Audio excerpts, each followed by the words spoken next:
And as I mentioned, Trump made that statement on Fred Dicker's radio show today, and Fred joins us live now from Albany with more insight on the Donald's plans. And I know he's got that big fundraiser in Syracuse tonight that I guess he's not expected to make any kind of announcement at, Fred. Is there any possibility that could have changed?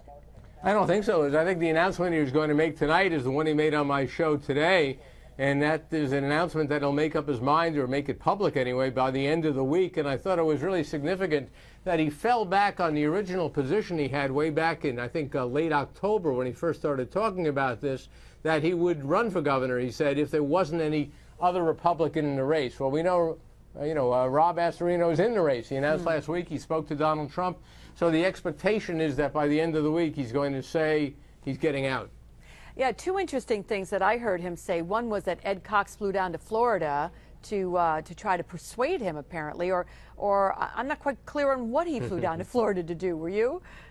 Yeah, well, my sense is, and I spoke to Ed Cox about this, that Ed Cox is trying to avoid a vicious fight in the Republican Party, understandably so. And he also wanted to make it clear, and I think he's sincere in this, is saying to Donald Trump, if you want to run, look, you're a big name, you got plenty of money, go ahead and do so. Yeah. But that he, Ed Cox, as the state GOP chairman, wasn't going to use his efforts to try to get, or his ability, if he even had it, to get Rob Astorino out of the race. I think he was trying to clarify that with Trump, partly because, Liz, I think, and you can understand this, he doesn't want Trump attacking Rob Astorino. He's got enough problems already with internal dissent within the Republican Party.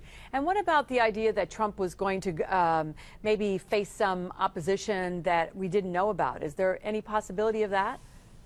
I don't think so. I mean, the general view is, and it's obviously based on experience, that Donald Trump loves to promote himself. And he's been talking about running for various offices for 2 decades. And when you listen to him last week at the conservative gathering down in Maryland, the CPAC gathering, he never once mentioned New York. He seems to be focused on running for president, as he was 3 years ago. So I think the feeling was that he's playing with Republicans in New York, that he was starting to hurt the party. And frankly, legally, he had to make a decision now. If he was going to stay in, there were certain mechanical things he had to do and decide quickly to do them. And interesting, you even asked him if in fact, this had been set up to actually help Cuomo with his re-election campaign. Yeah, there are many Republicans who think that Donald Trump, either willingly or unwittingly, was really part of an effort by the governor to destabilize the Republican Party. And we know the governor's trying to do all he can to unsettle the Republicans. Donald Trump, of course, denied it. All right. Interesting stuff today. Thank you, Fred.